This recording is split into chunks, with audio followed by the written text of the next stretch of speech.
Which ACC teams will overshoot or just come short of their preseason win total that is set by Vegas? Let me know down below throughout the video which win totals you agree with, disagree with, what you think is an easy over or an easy under, because that's what we're going to talk about here. And it's not just going to be the ACC.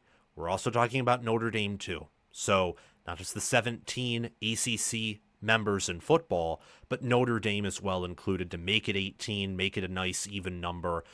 More so than that, though, because we couldn't just make a video about Notre Dame's win total. Now, could we? And Notre Dame is an ACC member in all aspects except for football, really. And even then, they have to play several ACC teams every year. So I just think it's simpler to include Notre Dame in the conversation. We're going to talk about that. I'm going to give you some very confident over-under picks from myself personally. And we're going to have fun with it. I'm going to talk about these teams as well and give my reasons behind why I'm making the picks that I am. Make sure to like the video, and especially since we're really just reaching out to the ACC consistently for the first time this year at College Football with Sam, subscribe and hit the notification bell, especially if you are a fan of an ACC school or Notre Dame. And I'd love for some of you to join the Discord server via the link in the description where my fans talk with me. You can engage with me. You can also ask me a question via the hashtag YouTube mailbox section in the Discord server, the channel, and I'll make a video about it. So if you want to ask me an ACC or Notre Dame themed question, do that. And like the video again, subscribe, comment down below, and visit any other links in the description if you want to support the channel. Everything I just told you about is free and just helps the channel out and also helps you out to get quality football content. Let's pull these rankings over, though. These win totals, rather, which I guess are rankings in a wide, very broad sense. Of course, you're not who your record says you are, the famous Josh Pateism, but there is some correlation in that with these win totals, because these win totals are made with preseason power rankings and predictive strength of schedule models and other things. And the teams toward the top are going to be favored over the teams at the bottom more often than not by double digits. Notre Dame, for example, who's first in the ACC and Notre Dame win totals, would be favored by several touchdowns over Stanford, who has the lowest win total at 3.5. But let's get into this. I'll go through from the top to the bottom in win totals, and then I'll tell you some of the picks I have, explain them, and give some analysis on each of my picks. Notre Dame at first, over under 10.5 wins. Clemson and Miami are both tied for second. Their over-unders are 9.5 wins. SMU, Louisville, they're tied for fourth at 8.5 wins. Then we got Georgia Tech, Florida State, North Carolina, they're tied for sixth at 7.5 wins. Pittsburgh, NC State, Duke. You also got Virginia and Virginia Tech. They are tied 6.5 wins, tied at 9th place. Syracuse and Boston College, along with California, are tied at 14th for 5.5 wins. Wake Forest is at 4.5. Stanford, obviously, as I mentioned earlier, is at 3.5. So I look at these win totals, and some things that jump out to me immediately are Clemson. Clemson jumps out to me pretty quickly because I look at Clemson and what they bring back and the team that they have assembled and their schedule as well. And I think, how likely is it that they lose 3 games? Regular season, not counting conference championship, not counting CFP, at which point, yeah, I could think it's somewhat likely they lose 3 games. Their schedule is week 1 against LSU, week 2 versus Troy. They play at Georgia Tech week 3, host Syracuse week 4. They get a bye in week 5. Back-to-back road trips to North Carolina in week 6 and Boston College week 7. They host SMU week 8. They get a bye week 9. And then off their final bye, they play Duke at home week 10, Florida State at home week 11, Louisville on the road week 12, Furman at home week 13, and at South Carolina week 14. The toughest games in my mind are LSU at home, Georgia Tech on the road, SMU at home, Louisville on the road, South Carolina on the road.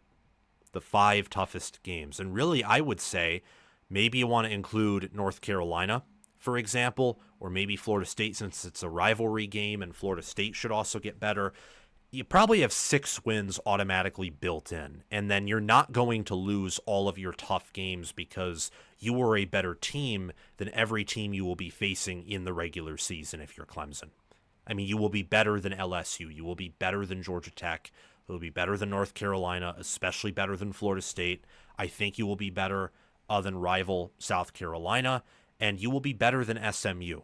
And you get some of those teams at home. Some of them are on the road. But I think that you will at least split those 6 tough games. And that's where you get 9-3. But for Clemson to lose 2 of them, I even think in a sense is unlikely, because the best teams they'll face from a power ratings angle are LSU at home in week 1. Clemson is way more experienced. They have better chemistry because they're not relying on the portal for so many positions like LSU does, and they're at home yet again. South Carolina on the road in week 14. South Carolina's a younger team with not a ton of experience. My cat says hi. I don't know why he's up here, but my cat Jack says hi, and he'll probably be on my lap for this entire segment. Anyway, to make an analogy that's very fitting of the interruption that just happened, I am Clemson, and my cat is Clemson's schedule. Like, Clemson should be able to handle their schedule with ease. Maybe I'll get a scratch, maybe I'll get a bite mark, but I see 11-1 or 10-2 far more likely than 9-3. I think 12-0 is more likely than 9-3, and I think 10-2 and 11-1 are far more likely than 9-3. So that's why I go with the over 9.5, and I think it's very easy. There are 2 schools who I could see their floors being 10-2. Penn State, whose floor I think is actually 10-2, and Clemson, who I think their floor is 9-3, but it's kind of worst case scenario, and I don't know if it's even a realistic floor for Clemson to go 9-3. Hey, it's okay. Calm down. Notre Dame for the under was a pretty easy pick for me, and that was because their schedule is deceivingly tough. It's not one of the toughest schedules in the world. Never said that. But when you open on the road at Miami in week 1, Miami's upgraded at defensive coordinator.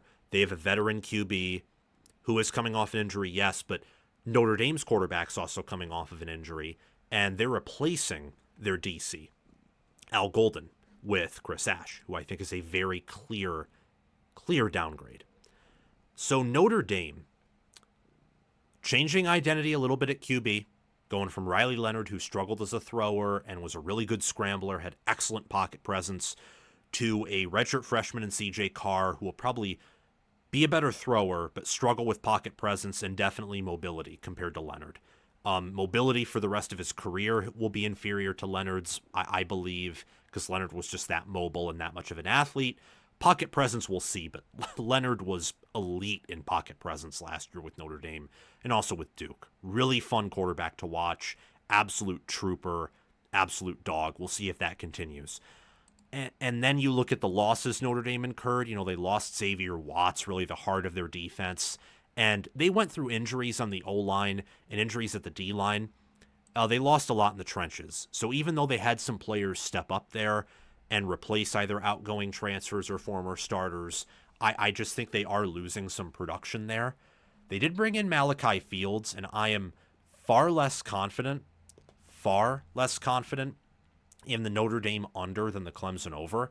But the Clemson over, I think, might be the easiest pick in the world. Might be the easiest, because I don't know if their floor is even 9-3. Notre Dame could easily go 9-3 this year. And the win total isn't 9.5. The win total is 10.5. They're saying 10-2 or 11-1. Well, when you play Miami on the road week 1, you get a bye in week 2, thankfully, because you host Texas A&M in week 3, who returns more than you do and has staff continuity. And you caught them last year in their own place in game 1, year 1. They're going to be in year 2, and they'll be in game 3 with a better quarterback than they started out with last year, and better talent, more experience. Their staff is going to be in year 2, so that'll have a big impact. Purdue's a game in week 4 at home that Notre Dame should easily win. They have to travel to Arkansas in week 5. That's a sneaky game. They get Boise State at home week 6, NC State home week 7, USC at home in week 8, where Notre Dame, from a turnover standpoint and experience standpoint last year, I mean, they were young, yes, but they had a lot of players step up, won some close games in the playoffs. A lot went right for them, and a lot went wrong for USC. So I feel like if those teams both regress to the mean, which is likely, Notre Dame should get worse, USC should get better. And USC should have a better chance to win this year than they did last year, even with the game being on the road.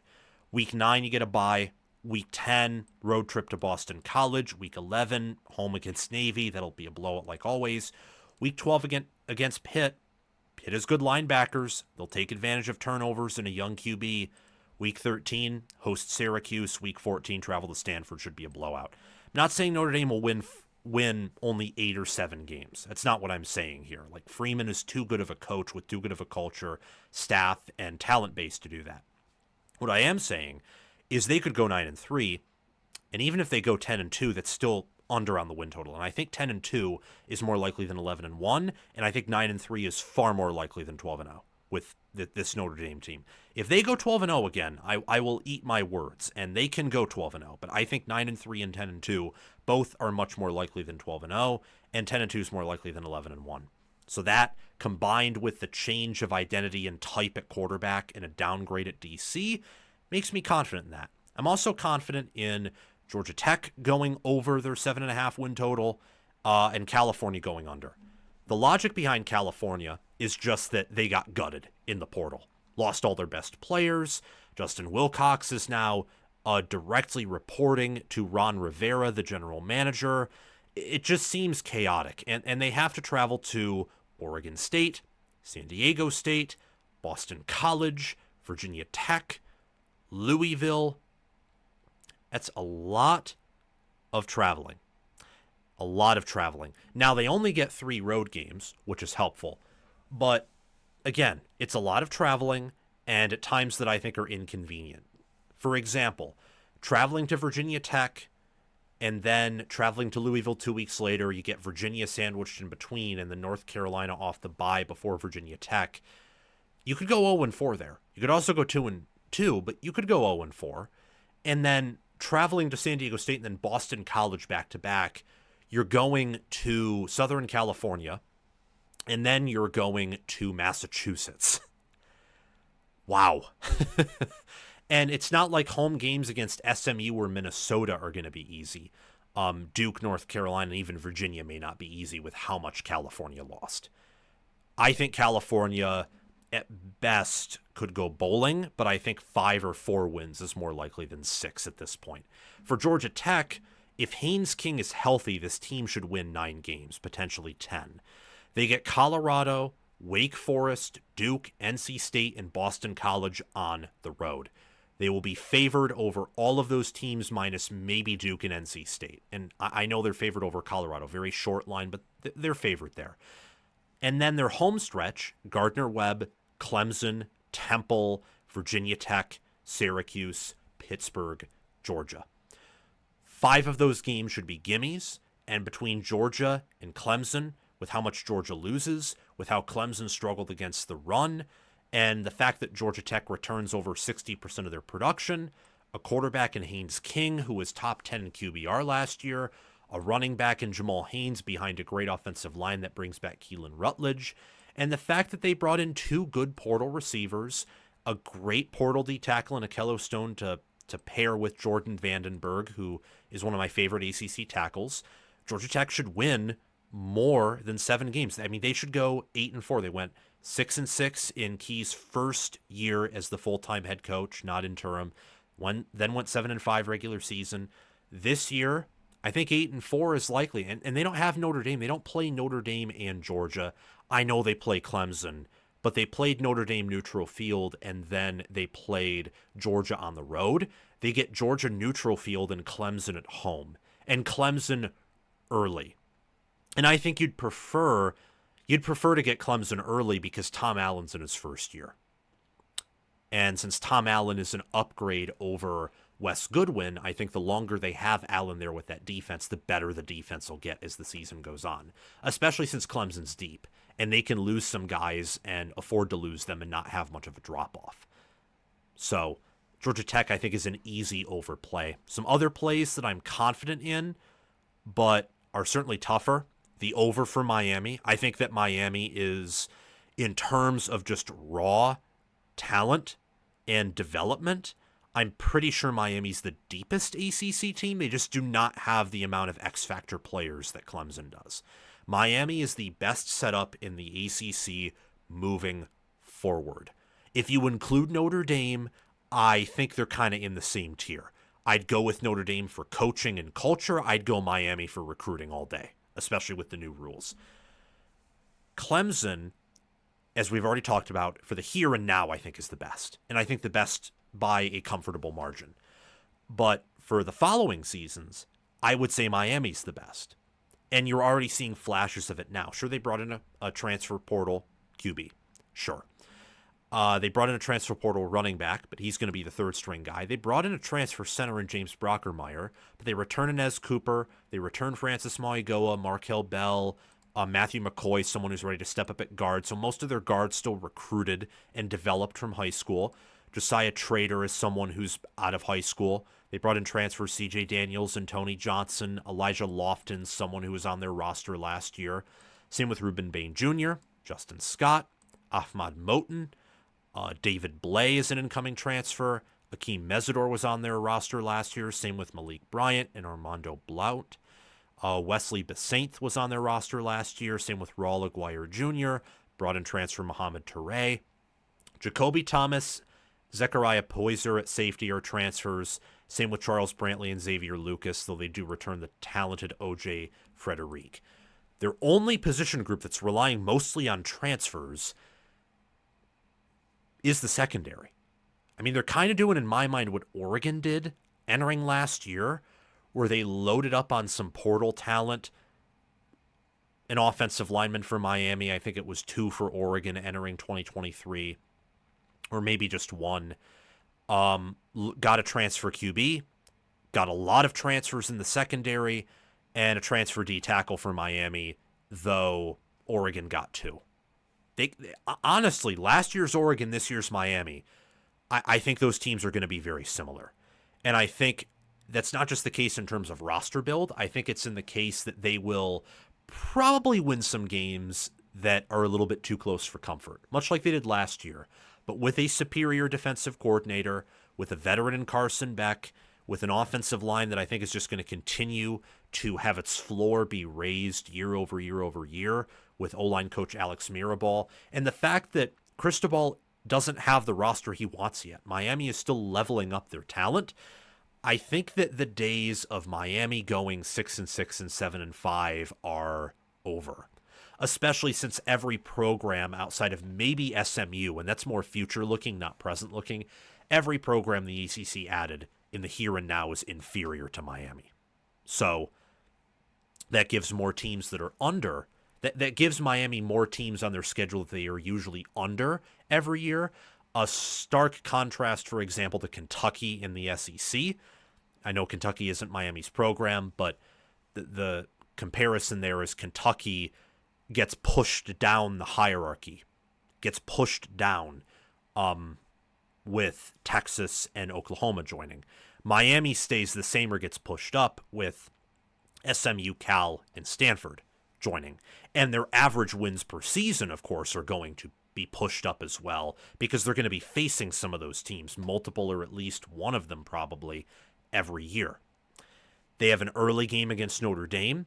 I would favor Miami right now in that game slightly. Ultimately, it comes down to whether or not Mario Cristobal can improve game management-wise when it comes to Miami winning ACC championships and competing for a national title.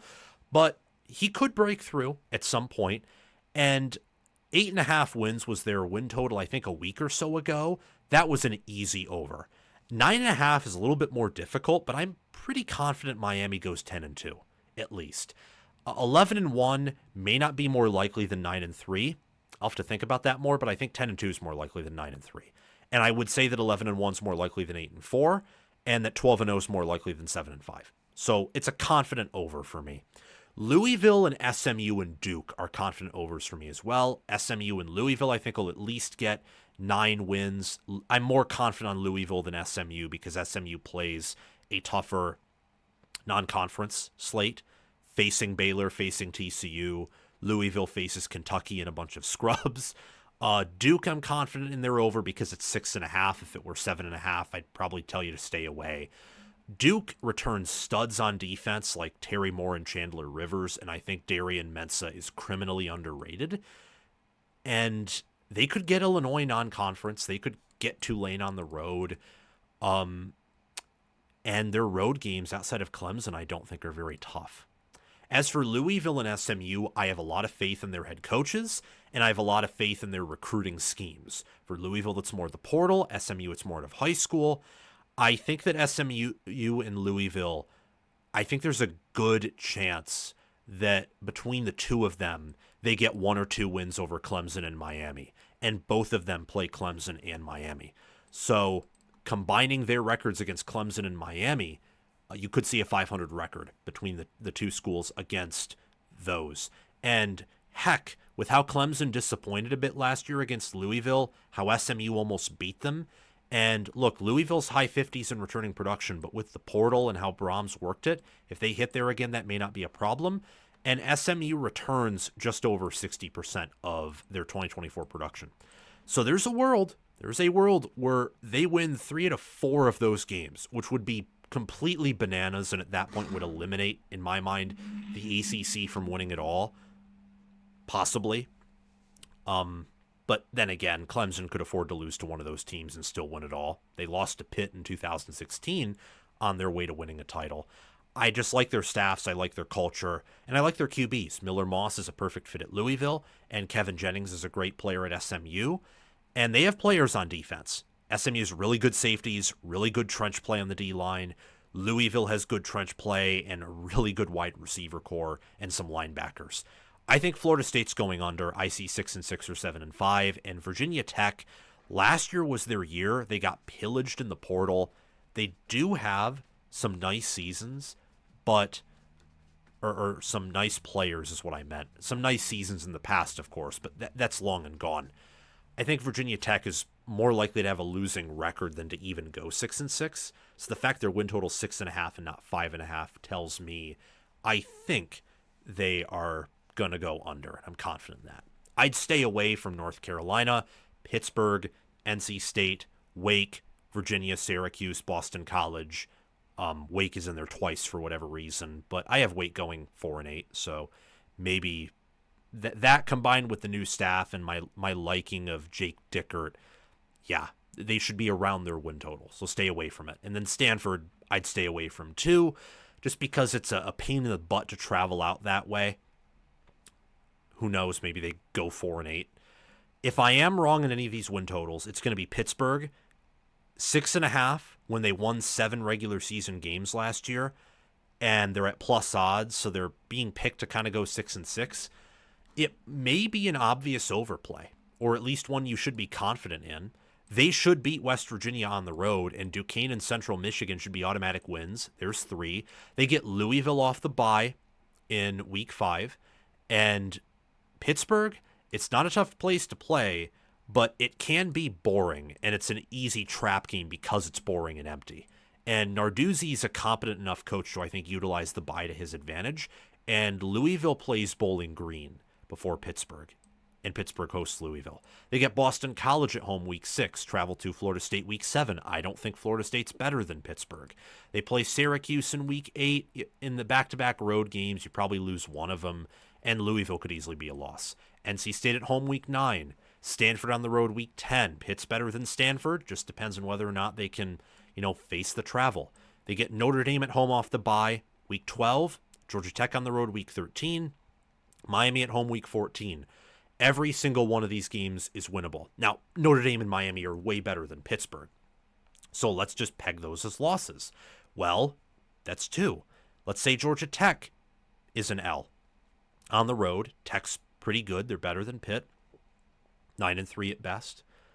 Syracuse on the road, Florida State on the road. Let's say you split one of those. Now you're 8-4. And between Stanford on the road, NC State at home, Boston College at home, Louisville on the road, better than most of those teams. Let's say you lose to Louisville. Well, you're 7-5, and you're over your win total still. So the reason I'm saying stay away from it is because I could see Pittsburgh once again collapse, and talent-wise, they're not really up there.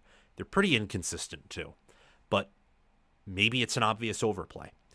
And if I'm wrong here, I think it would either be Miami under 9.5 or Notre Dame over. And I'm going Notre Dame over because I think they could lose to Miami or USC or A&M and win the rest of their games. There's a world where that happens. I mean, they get USC and A&M at home, and then Miami is not the most intimidating road environment in the world. I imagine that stadium will be full for that game. I imagine so. Full of Miami fans and some Notre Dame fans, but I don't know for sure. Anyway, I just think Notre Dame is very talented. They're well coached overall. I think Mike Denbrock's one of the best in the business at being an offensive coordinator. And with the talent they bring back on the lines of scrimmage, more so O-line, D-line got pretty gutted. What they bring back at linebacker, what they bring back in corner with Leonard Moore, they upgraded their wide receiver room. They have a wonderful running back duo in Jeremiah Love and Jadarian Price. Maybe they're just too much for, 10 teams they play. They win a close game and then they lose a close game. And there you go, 11-1, or maybe they even go 12-0. I think that's a possibility. Those are my ACC win total picks and analysis.